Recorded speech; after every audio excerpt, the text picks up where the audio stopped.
오늘은 지난주일 주야로 묵상하는도다 라는 제목과 달리 즐거이 묵상하는도다 라는 제목으로 오늘 두 번째 말씀을 함께 나누려고 합니다.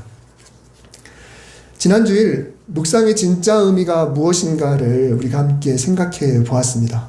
침묵 속에 눈을 감고 조용히 있는 것이 물론 우리가 생각하는 보편적인 묵상이긴 합니다만, 그러나 진정한 묵상이라는 것은 내가 입으로 끊임없이 읊조리는 것이고, 그 읊조림이 얼마나 치열한 영적인 결단인가라는 것을 우리가 함께 나눴습니다. 그리고 우리는 오직 강하고 극히 담대하라 라는 이 하나님의 말씀을 붙들고, 이 타락하고 바쁜 세상 속에서도 발버둥 쳐야만 율법을 주야로 묵상할 수 있구나 라고 하는 그런 말씀을 함께 나눴습니다. 여러분, 그런데 이 말씀을 안고 세상을 향해 나아가면서 아마 이런 마음이 좀 들었을 겁니다. 기독교인으로 살아가는 것이 왜 이렇게 피곤하고 고단할까?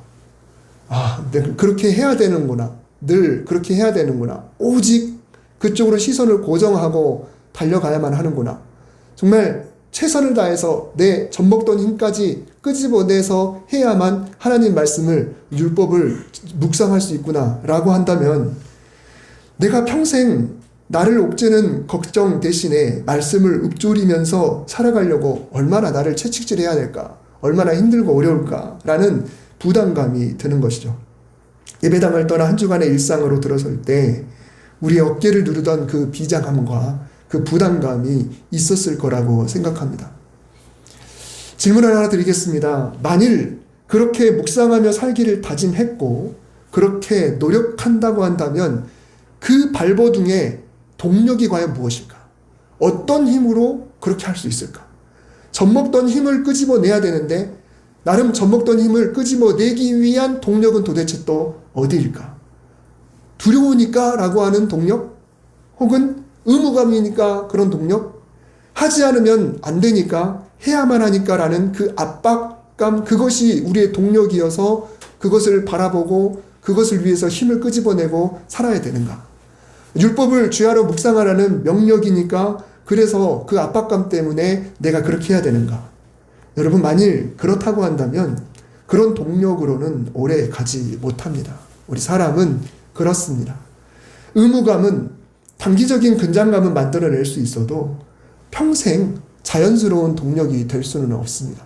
의식하지 않아도 내가 저절로 그렇게 하고 있는 것, 그냥 내 습관이 되어버리는 것, 그냥 저절로 율법을 떠올리고 읊조리고 묵상하고, 그냥 내가 발버둥 쳐야 돼, 내가 젖먹던 힘까지 끄집어내야 그래야 살아갈 수 있는 것이 아니라 그냥 나는 살아가고 있는데 저절로 나는 율법을 읊조리고 있는 거죠.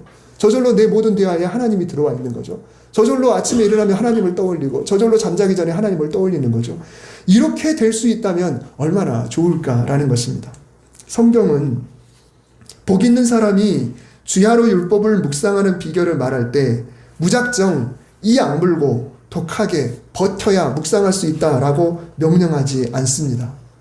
묵상이라는 치열한 행동 앞에 선행되는 마음의 상태를 이렇게 증언하고 있습니다.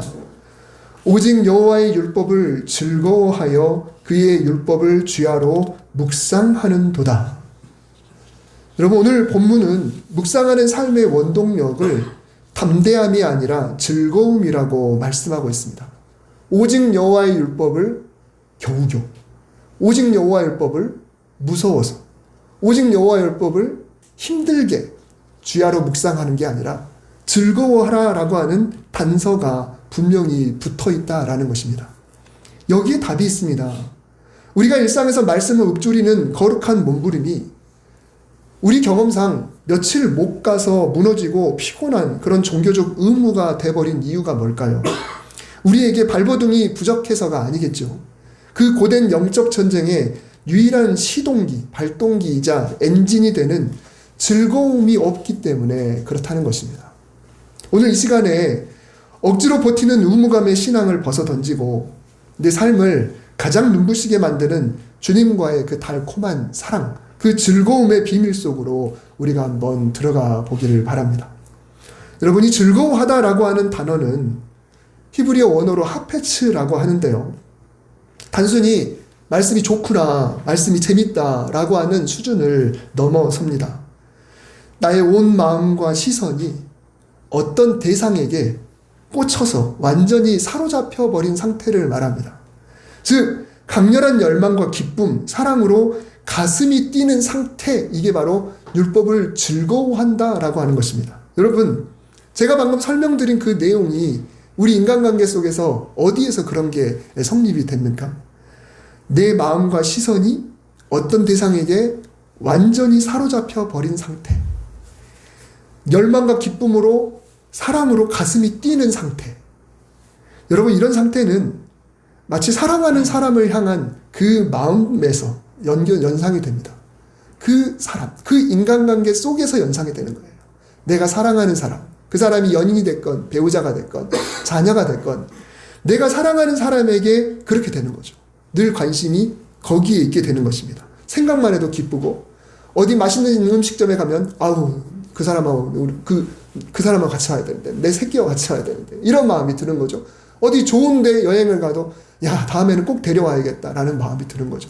며칠만 떨어져 있어도 늘 보고 싶은 거죠. 이게 이 즐거움이라는 것입니다. 그러니까 단순히 그냥 좋아, 기뻐, 이 정도 수준을 한참 넘어가게 되는 거죠. 그래서 구약 성경의 다른 곳에서는 이 단어가 배우자를 향해 첫눈에 반해 마음을 뺏겼을 때 이 단어를 사용하기도 합니다. 쉽게 말해서 이 즐거움이라는 것은 사랑에 빠진 사람의 마음을 말합니다. 사랑에 빠지다. 내가 무엇에? 율법에. 사랑에 빠지다. 흥미롭게도 이 단어는 시편에서 하나님 자신의 감정을 묘사할 때도 사용이 되는데요. 시편 147편 11절에 보면 여호와께서는 자기를 경외하는 자들과 그의 인자하심을 바라는 자들을 기뻐하시는도다 라고 했습니다. 여기서 기뻐하다라는 단어도 똑같습니다. 같은 단어를 사용하고 있어요. 하나님께서도 자기를 경외하는 사람, 그리고 하나님의 인자하심을 바라보는 사람에게 마치 상사병처럼, 이 사랑의 그 열정처럼 그런 마음, 똑같은 마음을 품고 계시다라는 것입니다. 하나님이 우리를 향해 쓰시는 바로 그 단어를 우리가 율법, 곧 하나님의 말씀을 대하는 감정의 언어로 똑같이 사용하고 계시다. 여러분, 이것이 무엇을 의미할까요? 즐거워한다라는 것은 결국 나 혼자만의 마음이 아니라는 거예요. 이 즐거워한다라는 것은 관계의 언어입니다. 율법을 즐거워한다는 것은 어떤 규정을 모아놓은 책을 좋아한다는 뜻이 아니고, 이 율법, 운동력이 있는 이 율법, 그것을 주신 그분, 하나님을 사랑하고 그분의 마음을 알고 싶고 그분의 뜻 안에 있고 싶다라고 하는 거죠. 그것을 통해서 그분과 연애하고 싶다. 이 율법책, 우리가 갖고 있는 이 성경 말씀이 하나님에 대한 그 연애 척과 같다라는 거예요. 내가 그 사람을 어떻게 할 수 있을까? 여러분, 우리가 누군가 연애를 하면은 만약에 그 상대방에 대한 매뉴얼이 다 있다고 쳐보세요. 이 사람은 이런 상황에서 이걸 좋아하고, 이 사람은 이런 상황에서 이걸 좋아하고, 차는 이렇게 하는 게 좋아하고, 커피에다는 뭘 어떻게 만들고, 이런 걸 다 있다고. 이 감정에서는 이런 날에는 이렇게 받는 걸 좋아하고, 이 모든 게 다 담겨있다 그러면 여러분 정독하지 않을 사람이 어디 있겠습니까? 물건 하나만 사도 내가 그 매뉴얼을 숙지하잖아요. 근데 만약에 사람과의 관계에서 그런 책이 있다고 그러면 반드시 볼 겁니다. 나는 그 사람의 속을 다 알고 싶은데 이 책에 다 있다고? 마찬가지죠. 내가 하나님의 율법을 즐거워한다는 것은 하나님에 대한 상사병이 있어서 그 마음 때문에 그분을 알고 싶어서 기꺼이 이 책을 떠들어 보는 거예요. 그리고 내가 암송할 걸 암송하는 거예요. 오늘 내가 하나님을 연상할 때 이 부분에 대해서는 내가 그 책에 있는 이 부분을 끄집어내서 내 마음속에 숙지하고 있다고 한다면 내가 오늘 그분에게 실수하지 않고 그분에게 즐거움을 안겨드릴 수 있겠구나라고 하는, 억지로 하는 것이 아니라 상대방을 진짜로 기쁘시게 해드리고 싶은 그 마음이 바로 이 즐거움이다라는 것입니다. 오늘 본문의 순서를 잊지 말아야 합니다. 율법을 즐거워하여 주야로 묵상하는 도다. 여러분, 묵상이 즐거움보다 앞에 오지 않습니다. 즐거워하여 묵상하는 겁니다. 그냥 묵상하는 것이 아니라 즐거워하다 하면서, 그리고 즐거워하다 보니까, 즐겁기 때문에, 그래서 그분의 말씀이 자연스럽게 흘러나오는 것, 그것이 제대로 된 묵상이다라는 것입니다. 지난주에 질문을 드렸었죠. 평소에 무엇을 가장 많이 생각하는지, 무엇에 관해 자주 언급하고 누군가에게 말하는지, 그것이 우리의 진짜 묵상 대상이라고 나눴습니다. 저도 마찬가지인 것 같아요. 제가 어떤 거에 꽂히게 되면 늘 그걸 이야기해요. 제가 만년필을 좋아한다 그랬잖아요. 그러면 제가 어떤 꽂힌 만년필이 있으면 괜히 한번 유튜브에서 그것도 보고 또 알고리즘에 그게 쌓이게 되고 또 우리 가족에게도 이거는 이런 만년필에 비해서 이런 거야 라고 자꾸 소개하지 않습니까? 어떤 운동에 빠져있는 사람 테니스라고 해보면 그분은 일주일 동안에 하루에 1시간씩 의무적으로 영상을 보고 하라라고 벌금 매기고 그런다면은 괴로워서 그걸 볼까요? 아니, 기꺼이 볼 겁니다. 너무 내가 좋아하니까. 시키지 않아도 틈만 나면 영상을 찾아볼 것이고, 길을 걷다가도 잠시 짬이라도 엘리베이터에서 나 혼자 있으면 괜히 팔을 한번 휘둘러 볼 거예요. 이게 아니겠습니까? 습관적으로 팔을 휘둘러 보는 건 그거 아니겠습니까? 입으로 끊임없이 라켓이 어떻고, 스매시가 어떻고, 경기장이 어떻고, 레슨비가 어떻고, 그런 이야기를 자꾸 이야기하겠죠. 근데 그게 지치지 않습니다. 그 사람과 이야기하면 질리도록 귀에 피가 날 정도로 그런 이야기를 듣게 돼요. 끊임없이 얘기하게 됩니다. 피아노를 공부하는 학생이 2명이 있다고 칩시다. 둘 다 같은 악보를 외웁니다. 첫 번째 학생은 선생님께 매 레슨 때마다 혼날까봐 억지로 외웁니다. 이 학생의 연습은 내일의 고역이 될 것입니다. 하기 싫지만 어쩔 수 없이 레슨비가 아깝고 시간이 아까우니까 그래서 겨우겨우 해나갈 겁니다. 두 번째 학생은 그 곡을 처음 들었을 때 심장이 뛰었습니다. 그 선율이 너무 좋아서 길을 걸을 때도 흥얼거리고 잠들기 전에도 악보에 그 오선지가 왔다 갔다 하고 손가락이 입을 위해서 계속 움직입니다. 이 학생은 똑같은 레슨비 똑같은 시간이 들어도 결국은 세월이 지났을 때 결과가 완전히 다르겠죠. 본문이 말하는 묵상은 바로 두 번째 학생의 것입니다. 바로 이 테니스에 빠진 그런 사람의 모습이다라는 것입니다. 여러분, 즐거워하는 사람은 말씀을 읽어야 하니까 읽지 않습니다. 말씀이 좋아서 그 안에서 하나님의 마음을 발견하는 것이 기쁘기 때문에 펼치는 것입니다. 그리고 그 기쁨은 특별한 공간, 특별한 시간에만 머물지 않습니다. 삶의 모든 곳으로 번지게 되는 것이죠. 지난주 우리가 나눴듯이 구약의 율법은 전체의 약 60%가, 물론 경계를 정확히 정할 수는 없습니다만 그 정도의 많은 분량이 일상법, 농사, 음식, 의복, 결혼, 경제 이런 것들로 이루어져 있습니다. 왜 그렇게 하나님이 만드셨을까? 일상의 매 순간마다 하나님을 떠올리는 계기가 필요해서 이거 할 때 하나님이 떠오르도록, 이거 할 때 하나님이 떠오르도록, 이것을 요즘 사회 심리적 용어로 자주 사용하는데 트리거라고 하죠. 트리거를 이제 방아쇠인데 방에서 이걸 당겨야 총알이 나간다고 하는데, 그러니까 어떤 상황이 있을 때 그거에 연상됐던 어떤 일들이 떠오르는 거예요. 자꾸 떠오르는 거. 물론 과거의 상처에 대한 것 사용할 때도 이 트리거를 이야기를 하게 되죠. 이거를 건들면 과거의 그 트라우마가 떠올라서 어쩔 줄 몰라 하는 거. 이렇게 부정적으로도 사용하지만, 그러나 좀 더 보편적으로 넓게 사용하면은 어떤 행동이나 감정이나 기억을 촉발시키는 그런 계기, 그런 자극으로 이런 용어를 사용합니다. 하나님은 매 순간 묵상을 위한 이런 트리거, 이 방아쇠를 설계해 두시기 위해서 율법 속에다 그걸 집어넣으신 거예요. 평소에는 떠올리지 않았는데 유독 그걸 할 때는 맞다, 율법에서 하나님 이렇게 하라고 했지라고 하면서 그것을 트리거로 삼아 하나님을 떠올리는 거죠. 그래, 이렇게 하는 게 하나님을 기쁘시게 해드리는 거야 라고 하는 것이죠. 그런데 그것이 의무라고만 생각할 때와 의무가 아니라 즐거움일 때의 차이가 얼마나 많이 나겠습니까? 어린아이가 엄마가 안 계셔도 손을 씻을 때 정말 의무감 때문에 혼날까봐 씻는, 어쩔 수 없이 씻는 게 아니라 엄마의 미소, 엄마의 기쁨, 내가 건강해야 엄마도 좋아, 내가 손을 씻고 음식을 먹을 때 내가 아프지 않을 것이고, 내가 늘 건강한 모습이 엄마에도 즐거움이고, 엄마가 즐거울 때 나도 즐거울 수 있어 라고 하는 그 마음. 그래서 나는 엄마를 기뻐해 주고 싶어. 엄마가 기뻐하는 것이 곧 나의 기쁨이야. 그리고 엄마도 내가 기뻐하는 것을 기뻐하셔. 여러분, 이 기쁨이라는 것은 계속 사고간에 주고받고 왔다 갔다 해야 되는 거죠. 끝이 없는 즐거움의 상호 교환이 바로 기쁨 아니겠습니까? 하나님이 말씀하시는 것은 그거죠. 어떤 특정 말씀이 한 번 즐거워서 그냥 떠올리고 하나님 감사합니다 끝나는 것이 아니라, 내가 어떻게 하면 하나님을 또 기쁘시게 해드리고, 하나님은 하나님이 기뻐하시는 것을 기쁘시게 해드린 나를 기뻐하시고, 또 하나님이 기뻐하실 걸 상상하면서 나도 기뻐하고, 또 계속해서 끊임없이 오늘은 이걸로 기쁨을 드리고 오늘은 이걸로 하나님이 기뻐하실 거고 그래서 하나님은 나를 또 기쁘게 여기실 것이고 계속 왔다 갔다 하는 것입니다. 하나님이 우리에게 원하셨던 주야로 묵상하는 삶의 본질이 바로 이것입니다. 하나님은 노예와 같은 경건을 요구하신 적이 없습니다. 노예처럼 어쩔 수 없이 하는 그런 경건을 하나님이 우리에게 요구하지 않으세요. 그것은 고행이죠. 작년 가을에 데살로니가전서 5장 말씀을 함께 나눴었어요. 우리가 너무 잘 알고 있던 말씀이죠. 항상 기뻐하라, 쉬지 말고 기도하라, 범사에 감사하라. 이것이 그리스도 예수 안에서 너희를 향하신 하나님의 뜻입니다. 여러분 그때 설교를 통해서 하나님의 뜻을 하나님의 명령이라는 표현 대신에 하나님의 뜻이라고 해주신 것이 얼마나 감사한지에 대해서 말씀을 드렸어요. 여러분 여기서 뜻이 뭐였을까요? 너희를 향하신 하나님의 명령이니까 너희는 무조건 기뻐해야 돼. 너희는 범사에 감사해야 돼. 너희는 쉬지 말고 기도해야 돼. 이게 하나님의 명령이야 라고 하지 않고 하나님의 뜻이라고 이렇게 표현했잖아요. 이 뜻이라고 하는 단어가 원뜻이 바람, 원함, 소원, 즐거움, 기뻐함이라고 했습니다. 즉 하나님이 우리에게 그렇게 원하시는 것은 우리가 항상 기뻐하는 사람이면 얼마나 좋을까라는 겁니다.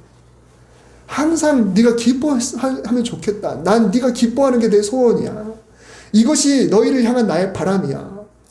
율법을 주야로 묵상해야 한다는 의무감을 갖는 우리에게 하나님은 똑같은 마음을 갖고 계세요. 율법을 즐겁게 주야로 묵상하면 좋겠다. 의무감 때문에 어쩔 수 없이 세뇌하듯이 묵상하는 것이 아니라 즐겁게 묵상하면 좋겠다. 빌립보서 2장 13절에 너희 안에서 행하시는 이는 하나님이시니 자기의 기쁘신 뜻을 위하여 너희에게 소원을 두고 행하게 하시나니.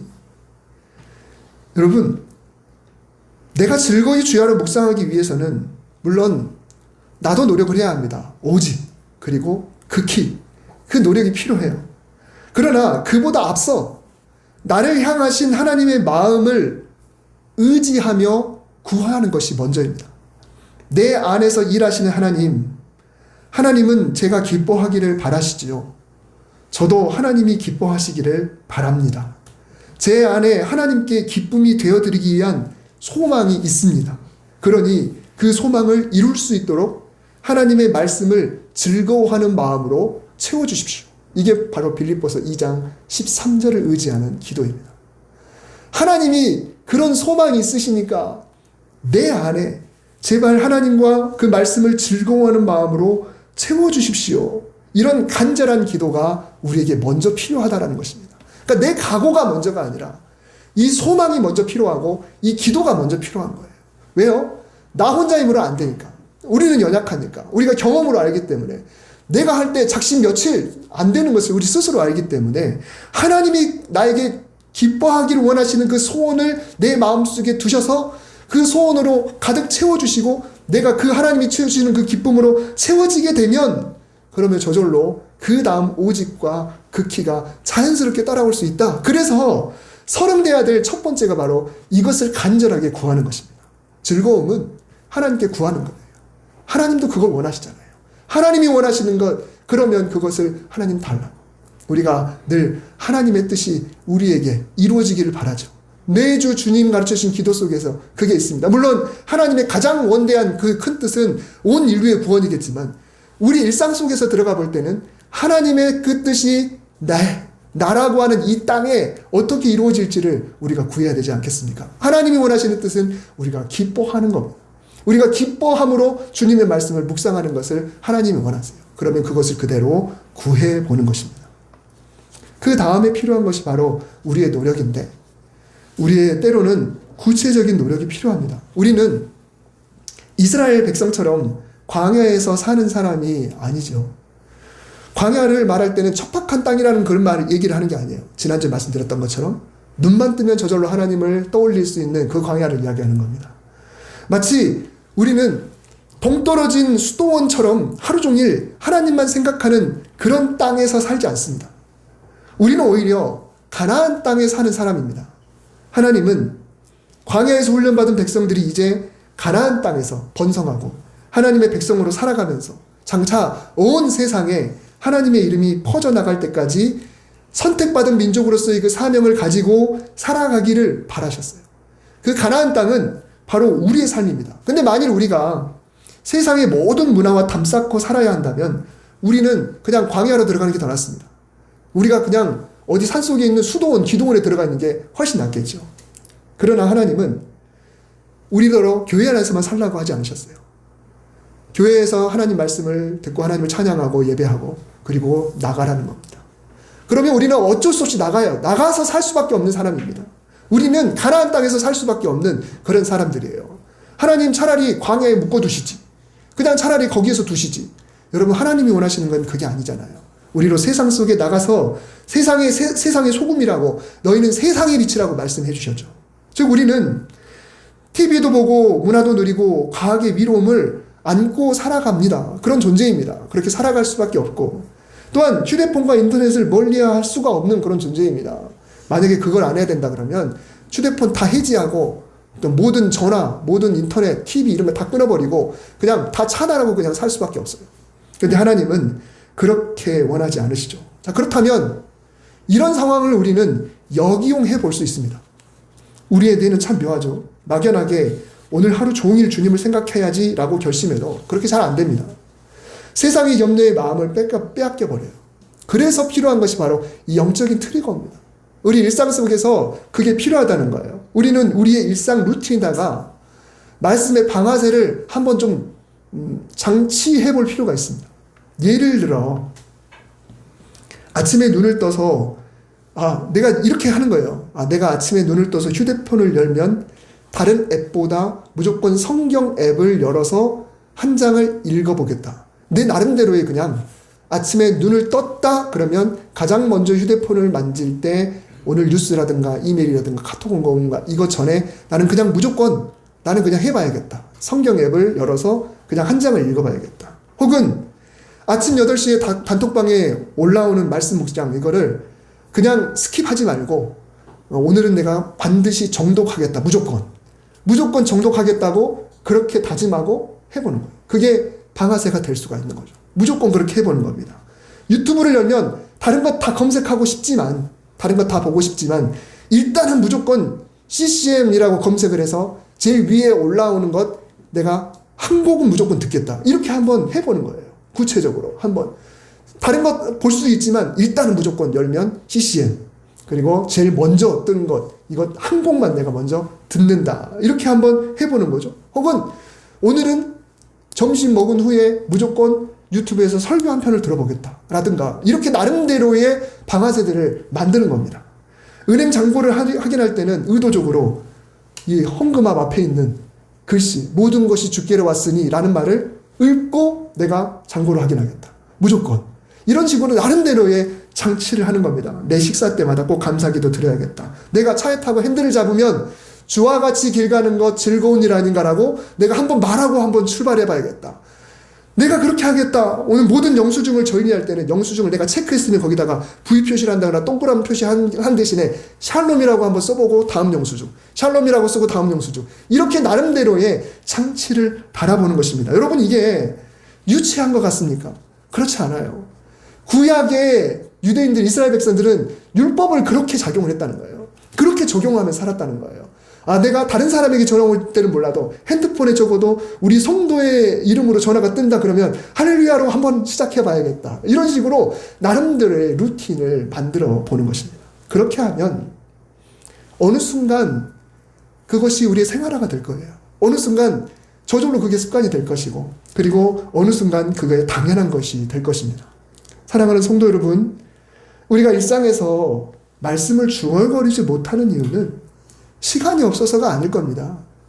내 삶에 이런 묵상할 수 있는 계기가 없기 때문에 그런 장치들이 별로 없기 때문에 그럴 수 있습니다. 주야로 묵상하는 삶은 거창한 신앙서적을 펴서 1시간 앉아있는 것이 아닙니다. 성경책을 펴서 내가 오늘 한 권을 읽어보겠다 이런 것이 아닙니다. 우리의 지극히 평범한 일, 우리의 출근길, 전철 안에서 그리고 영수증을 확인하는 시간에 또 요리하는 순간마다 하나님의 말씀을 일상의 틈새로 자꾸 끄집어들이고 침투시키는 그런 거룩한 지혜, 이게 바로 내가 말씀을 주야로 묵상하는 삶이 되는 것입니다. 신앙을 방해할 것만 같은 일들에 오히려 이런 장치들을 넣어두다 보면 세상 문화를 내가 방어해야 돼, 막아야 돼, 이것이 아니라 오히려 그 문화를 내 것으로 바꿔버리는 그런 공격하는 전쟁이 될 것입니다. 길을 쓰고 버티는 방어 전쟁이 아니라 내가 거기에 침투해버리는 거예요. 인터넷과 유튜브 알고리즘은 아주 단순합니다. 내 마음의 상태를 그대로 담고 있잖아요. 내가 무엇을 검색하고 머물러 있는지에 따라서 얼마든지 하나님을 더 자주 떠오르게 할 수가 있습니다. 어떻게 해요? 자꾸 검색하다 보면 어느 순간에 그걸로 채워질 수밖에 없어요. 어느 순간 그렇게 채워질 수밖에 없습니다. 우리도 그래요. 저 유튜브 프리미엄을 쓰면서 우리 가족이 같은 제 아이디로 해서 유튜브를 공유하다 보니까 서로 간에 지금 이렇게 이런 거 관심이 있구나. 나한테 없는 알고리즘이 떴네. 이런 것들이 자꾸 뜨게 되죠. 여러분. 저도 계정을 2개를 쓰고 있는데 하나는 교회 계정, 그리고 하나는 제 계정을 쓰고 있지만 교회 계정은 대부분 찬양으로 가득 차 있습니다. 교회 계정은 그렇게 될 수밖에 없어요. 왜요? 제가 그냥 그렇게 검색하고 들어가니까 그렇게 될 수밖에 없는 거죠. 여러분, 이것이 소소한 정복전쟁입니다. 소소한 정복전쟁이에요. 어떤 게 더 많이 뜨나 보자.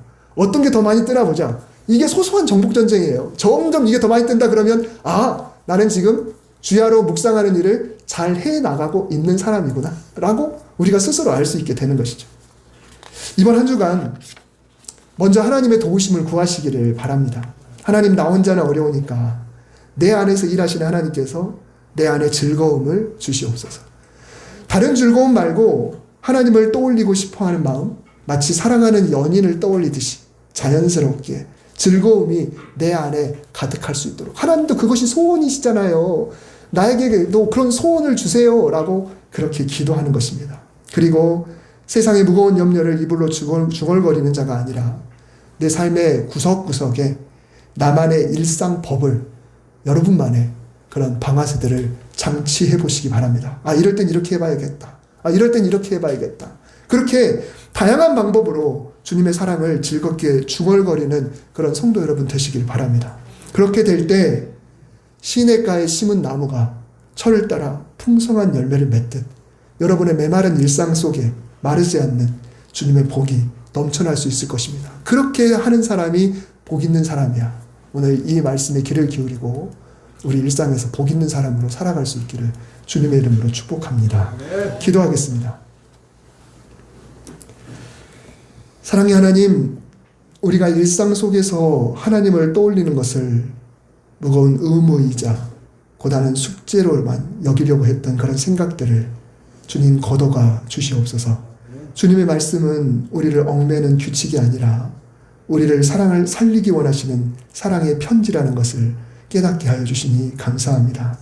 이번 한 주간 우리의 출퇴근길에, 우리의 통학의 길에, 우리의 스마트폰 화면에, 또 돈을 세고 하루를 계획하는 모든 일상의 규칙 속에 하나님의 즐거운 법을 심게 하여 주시옵소서.